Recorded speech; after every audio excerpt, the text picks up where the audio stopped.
ভারতে বাঘ একটি গুরুত্বপূর্ণ এবং প্রভাবশালী প্রাণী হিসেবে পরিচিত। ভারতে প্রধানত রয়্যাল বেঙ্গল টাইগার পাওয়া যায়, যা বিশ্বের বাঘের মধ্যে সবচেয়ে বড় এবং সুন্দর প্রজাতি। রয়্যাল বেঙ্গল টাইগারের বৈজ্ঞানিক নাম হল প্যান্থেরেটেরিস টেগরিস। ভারতের সুন্দরবন, মধ্যপ্রদেশ, রাজস্থান, পশ্চিমবঙ্গ এবং আসামের জঙ্গলে রয়্যাল বেঙ্গল টাইগার বাস করে। 2018 সালের গণনা অনুযায়ী ভারতে বর্তমানে প্রায় 2967টি বাঘ রয়েছে।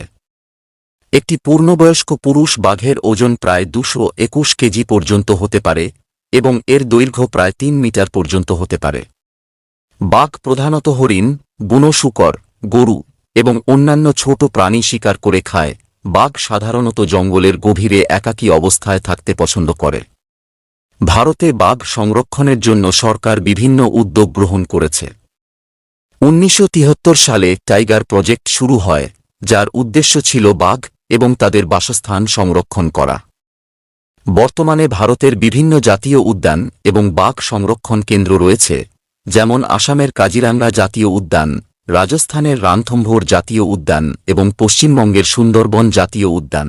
শিকার, বাসস্থান ধ্বংস এবং মানব বাঘ সংঘর্ষ ইত্যাদি ঘটনা বাঘের কাছে প্রধান হুমকি স্বরূপ। বেআইনি শিকার বন্ধ করার জন্য সরকার কঠোর ব্যবস্থা গ্রহণ করেছে এবং বাঘ সংরক্ষণের জন্য বিশেষ টহল দল তৈরি করেছে। ভারতের বাঘ সংরক্ষণ প্রচেষ্টা বিশ্বব্যাপী প্রশংসিত হয়েছে এবং তা বাঘের সংখ্যা বৃদ্ধিতে উল্লেখযোগ্য ভূমিকা রেখেছে। এমনি নতুন নতুন তথ্য পেতে এই চ্যানেলটিকে সাবস্ক্রাইব করে পাশের বেল আইকনটি টিপে দিন।